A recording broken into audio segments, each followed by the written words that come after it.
c'est que vous ne devez plus marcher comme les païens, qui marchent selon la vanité de leurs pensées. Ils ont l'intelligence obscurcie. Ils sont étrangers à la vie de Dieu, à cause de l'ignorance qui est en eux, à cause de l'endurcissement de leur cœur. Ce mystère, c'est que les païens sont cohéritiers, forment un même corps et participent à la même promesse en Jésus-Christ par l'Évangile.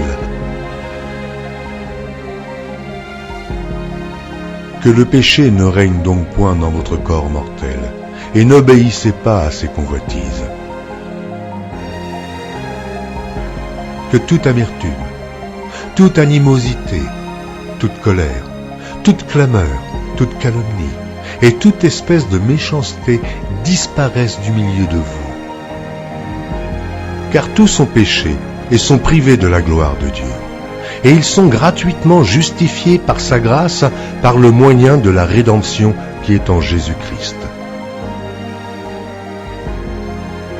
Que l'impudicité, qu'aucune espèce d'impureté et que la cupidité ne soient pas même nommées parmi vous, ainsi qu'il convient à des saints.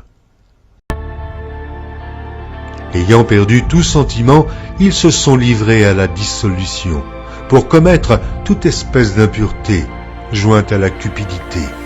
Mais vous, ce n'est pas ainsi que vous avez appris Christ.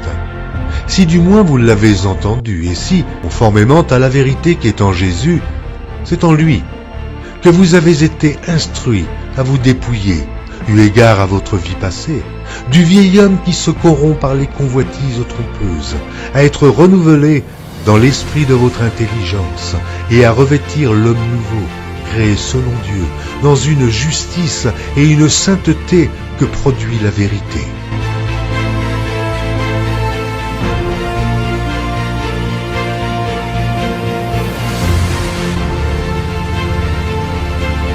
Ne livrez pas vos membres au péché comme des instruments d'iniquité, mais donnez-vous vous-même à Dieu, comme étant vivants de mort que vous étiez, et offrez à Dieu vos membres comme des instruments de justice.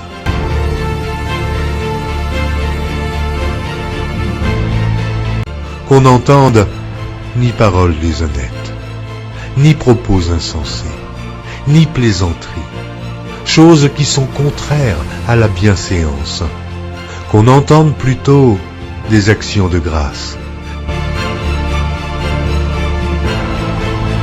Car le péché n'aura point de pouvoir sur vous, puisque vous êtes non sous la loi, mais sous la grâce. Quoi donc? Pécherions-nous parce que nous sommes non sous la loi, mais sous la grâce? Loin de là. Car, sachez-le bien, aucun impudique, ou impur, ou cupide, c'est-à-dire idolâtre, n'a d'héritage dans le royaume de Christ et de Dieu. Que personne ne vous séduise par de vains discours, car c'est à cause de ces choses que la colère de Dieu vient sur les fils de la rébellion. N'ayez donc aucune part avec eux. Mais si vous faites acception de personne, vous commettez un péché, vous êtes condamnés par la loi comme des transgresseurs. Autrefois vous étiez ténèbres, et maintenant vous êtes lumière dans le Seigneur. Marchez comme des enfants de lumière, car le fruit de la lumière consiste en toutes sortes de bonté, de justice et de vérité. Examinez ce qui est agréable au Seigneur, et ne prenez point part aux œuvres infructueuses des ténèbres, mais plutôt condamnez-les. Car il est honteux de dire que toutes font en secret. Mais tout ce qui est condamné est manifesté par la lumière, car tout ce qui est manifesté est lumière. Car quiconque observe toute la loi, mais pêche contre un seul commandement, devient coupable de tous. En effet, celui qui a dit « Tu ne commettras point d'adultère » a dit aussi « Tu ne tueras point ». Or, si tu ne commets point d'adultère, mais que tu commettes un meurtre, tu deviens transgresseur de la loi. Parlez et agissez comme devant être jugés par une loi de liberté. mettons garde de vous conduire avec circonspection, non comme des insensés, mais comme des sages. Rachetez le temps, car les jours sont mauvais. Car le jugement est sans miséricorde, pour qui n'a pas fait miséricorde. La miséricorde triomphe du jugement.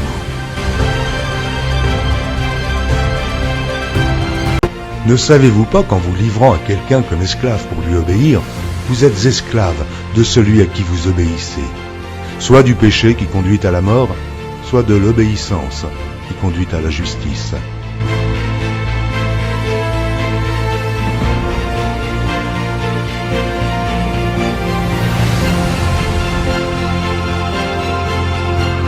Ayant été affranchis du péché, vous êtes devenus esclaves de la justice.